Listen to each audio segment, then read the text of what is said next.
Hello, xin tất cả mọi người. Hôm nay Mỹ Vương sẽ làm một series. Đấy, như các bạn thấy đằng sau này thì chắc cũng sẽ biết là cái gì đấy. Ok, hôm nay Mỹ Vương sẽ làm một series review về những cái món đồ và nhạc cụ mà Mỹ Vương chơi nhá. Mỹ Vương là một người mà đam mê nhỏ, cũng vậy là cũng có một chút tâm huyết. Hôm nay Mỹ Vương sẽ review những cái món đồ mà Mỹ Vương chơi và giá trị của nó nhé. Các bạn thử tính xem là trên bàn này xem là tầm giá trị của mấy cái cây gậy này, mấy cái đồ linh tinh sẽ bao nhiêu triệu ấy. Ok, hôm nay Mỹ sẽ review cái sáo này. Đây là cái sáo đầu tiên á. Mỹ Vương cũng không phải là trong học sáo chuyên nghiệp nhưng mà cũng gọi là biết một chút, mình tự học thôi, không có thầy kèm hay là như nào đấy, mình tự học. Đây là cái sáo đầu tiên mà Mỹ Vương tự mua để học. Bạn nào mà đam mê sáo thì có thể mua cái loại này để học trước. Đây là cái loại mà mình mua để làm quen trước với sáo. Đây, mình thử nhé trước. Cái này cái sáo đầu tiên mình mua để thử.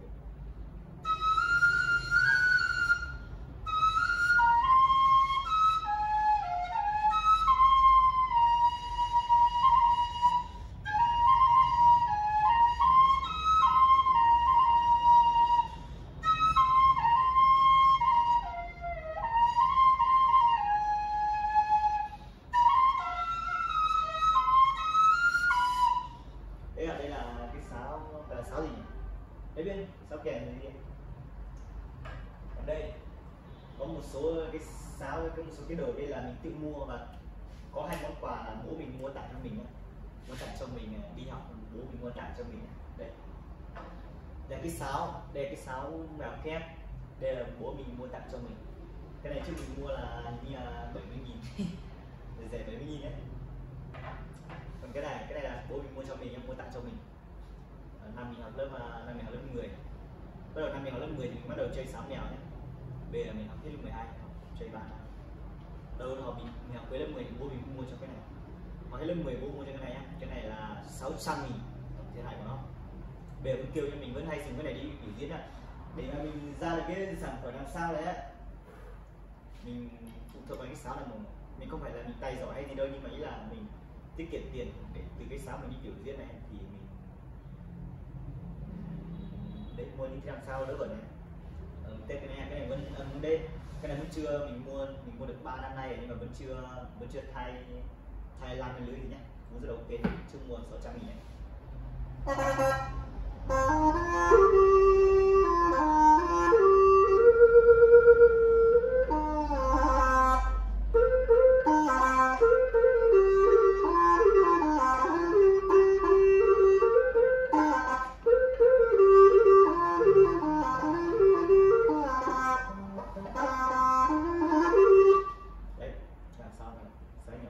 Rất là hết kèm một chút, nó phải dùng hơi, bởi vì lâu rồi cái lan nó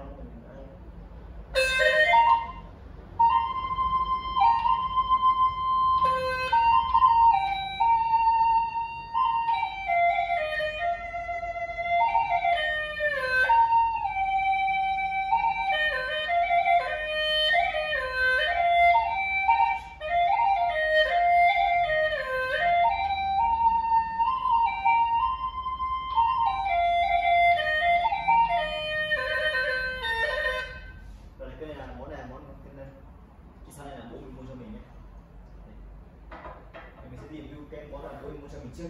Đây cái cây kèn mà bố mình mua cho mình nhá.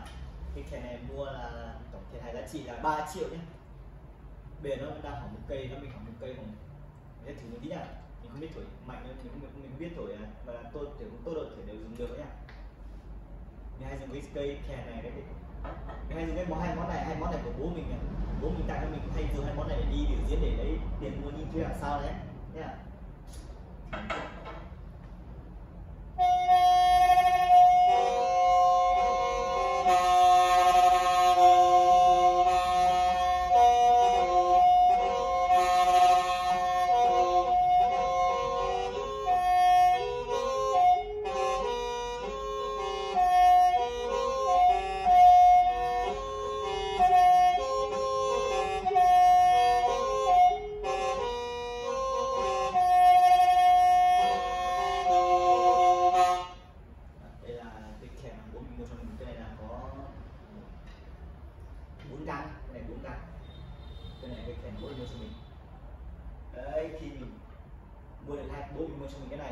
rồi đến năm ngoái bố mình mua cho mình cái cây kèn này, và năm nay năm kia bố mua cho mình cái này. Cái này được 1 năm, cái này được 3 năm. Rồi mình kiểu sau là mình mua cái sáo này. Mình thấy mọi người thổi sáo người Mông hay quá nên là mình mua cái sáo dân ca người Mông để thổi. Thế mình lúc đầu mình mua hai cái này chơi cái này trước, xong mình chơi cái món này. Cái này là món là dân ca người Mông nhá.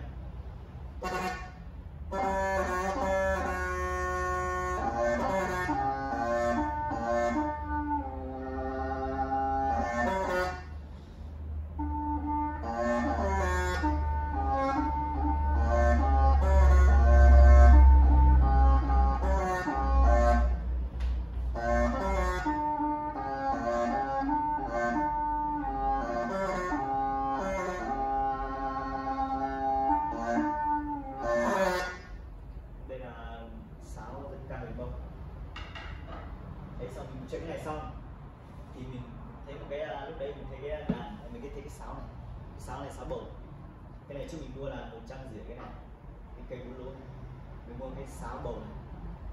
Đây, cái sáo bầu này mình mua là 300.000, mua của một thằng anh của mình 300.000, nhưng mà được tặng một cái bao như này 300.000 cho mọi người. Đam mê đấy, nhưng mà lúc đấy đam mê thì mà đam mê thì không thể là cưỡng chế được.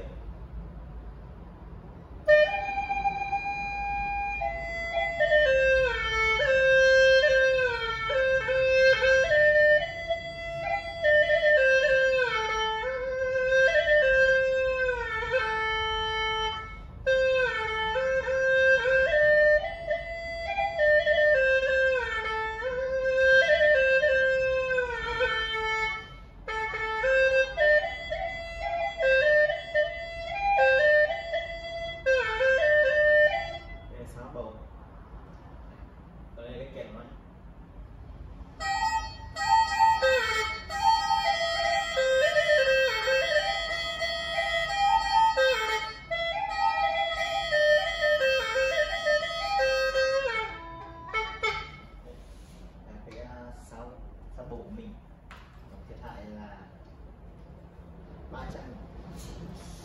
Lúc đấy đam mê là mình kiểu mình bị có một cái gì đó nó cuốn hút mình ấy, kiểu mình không để mình chơi được nên mình mới mua. Cái này mình nhỏ gọn như này thôi, nhưng mà các bạn biết giá trị như nào? Cây này là mình mua của một thằng anh ra Hà Nội. Trước đó mình đã định thổi một cái sáo như này nên là mình đam mê mình mua. Tông này là tông, cái sáo này mình là tông đô, tông C, và đây là tông D, tông gọi là tông Rê. Đây một tí nha, cái cây này mình mua là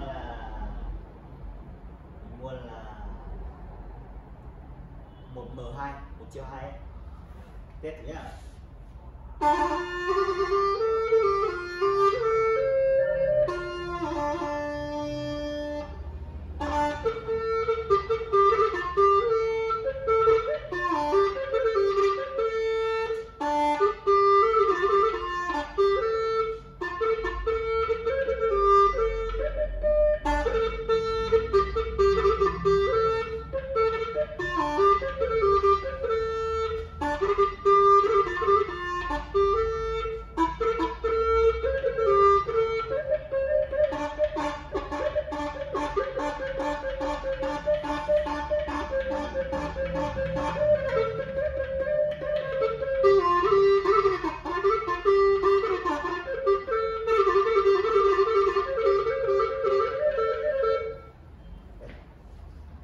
Cho mọi người cũng thấy mình thổi cái sáo này nhiều, nhưng mà hình chặt đấy, để cái sáo nhỏ.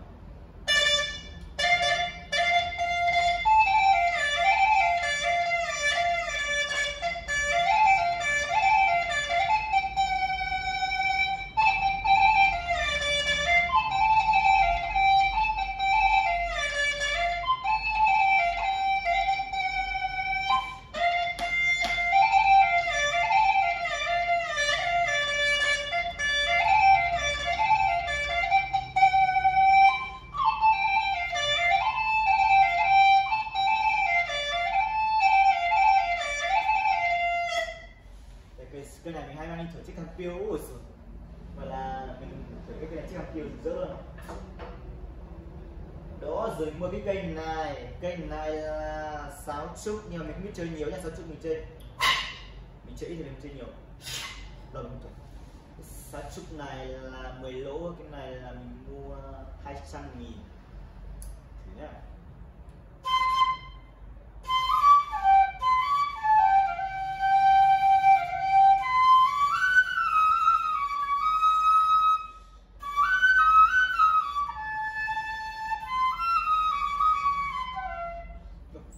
Mình không biết chơi nhiều sáo trúc ấy.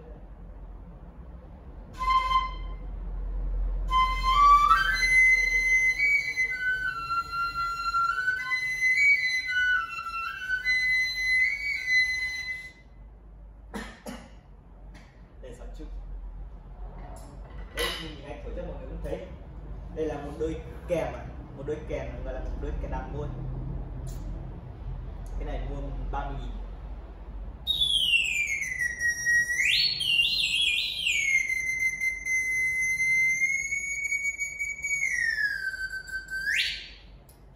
Còn đây là kèm môi. Ui, cái kèm môi này là 100.000.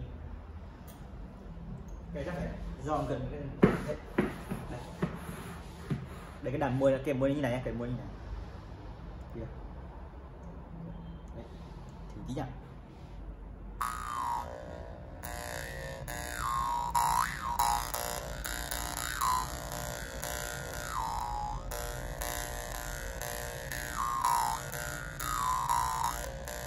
Đấy, kèn môi nó phải giòn tan như này thì nó mới gọi là rực rỡ này. Kiểu như nó mà cần này. Ồ, thế này nó mới là rực rỡ này.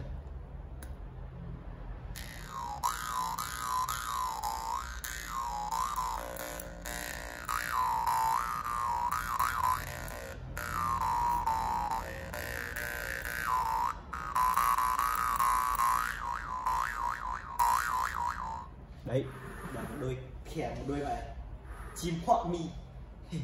Đôi chim họa mi. Cái này cũng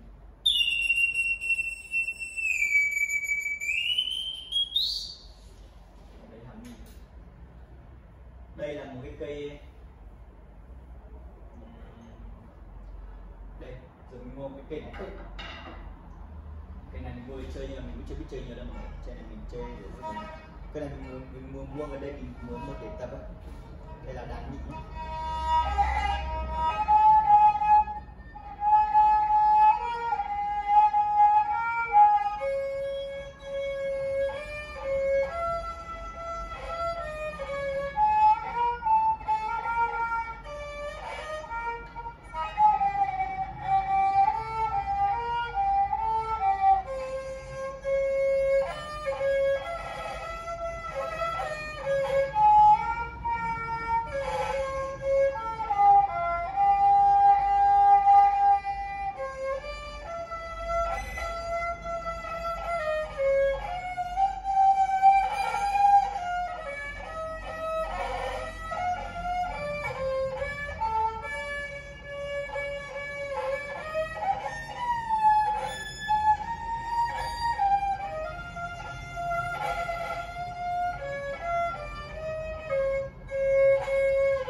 Chơi mình đang tập chơi, đang trong quá trình tập chơi, chưa biết chơi nhiều.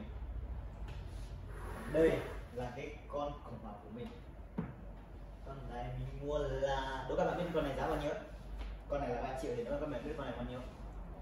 Con này mình tâm huyết lắm. Con này là 6 gram từ đây lên trên, 6 gram rưỡi ấy. Thử tí nào.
chơi mà mình Vương chơi nhé mọi người, không phải khoe đâu, nhưng mà đấy là mình sẽ review, đây là một cái review mà là để cho mọi người biết là để mình đam mê mà là một người mà đam mê, không biết mọi người như nào, nhưng mà ý là Mỹ Vương chia sẻ một chút cái đam mê của Mỹ Vương cho mọi người biết. Ngoài cái này ra thì còn có một số các yếu tố như để mình được diễn đi sân khấu nó thoải mái thì mình luôn còn mua thêm cái mic, lấy mic nha. Đấy, một cái mic này nữa là đây, một cái bộ mic của Mỹ Vương. Bộ mic là một mic bộ đàn, là cái bộ này mình mua là 160 cảnh. Đây là tổng thế này của Mỹ Vương. Trên bàn này là thôi, cái giá nó chắc không rồi, nhưng mà đấy là ý là chia sẻ đây nhưng mà tất cả mọi người, đây là đam mê của Mỹ Vương và tất cả mọi người thì quyết như nào đấy, mọi người có thể chia sẻ những cái đam mê của mọi người xem là thiệt tổng thế này bao nhiêu nhá. Bây giờ mình đang tuổi 18 nhưng mà mình đang chơi những cái nhạc cụ mà là mình theo mình đam mê thì cũng lại khá là lớn. Mình nghĩ là trong tương lai mình sẽ mua thêm một số các nhạc cụ khác, bởi vì anh em tìm hiểu một số các nhạc cụ mình cũng đang đây.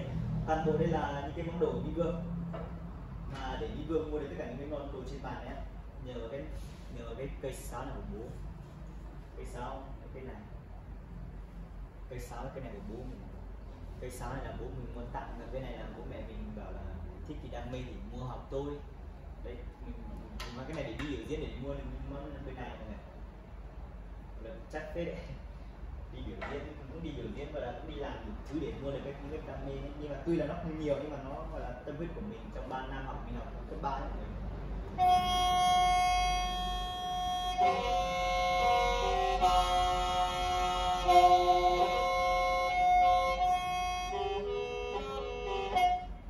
Cái này nó hỏng một bên này rồi, mình chung mình mai biểu diễn mình chưa đi sửa. Đây là cái này của Mỹ Vương, chắc phết đấy mọi người.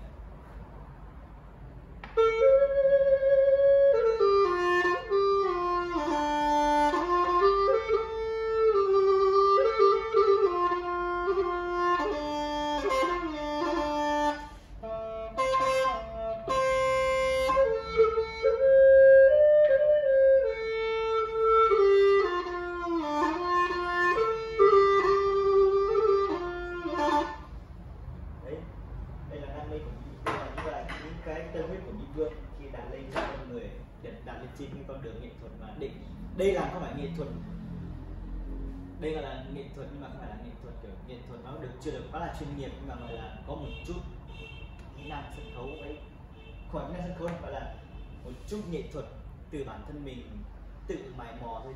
Tất cả những cái này không ai dạy, trừ kèn ra thì trừ kèn là có người dạy, còn sáo tất cả những cái này tự chơi. Kèn là phải có, chắc chắn phải có thầy mới mình học được đấy. Còn đây là những tấm huyết của Mỹ Vương em. Rất là mọi người thử đoán xem giá trị của cái món đồ trên bàn này ra bao nhiêu nhá. Ok, goodbye, chào và hẹn gặp lại.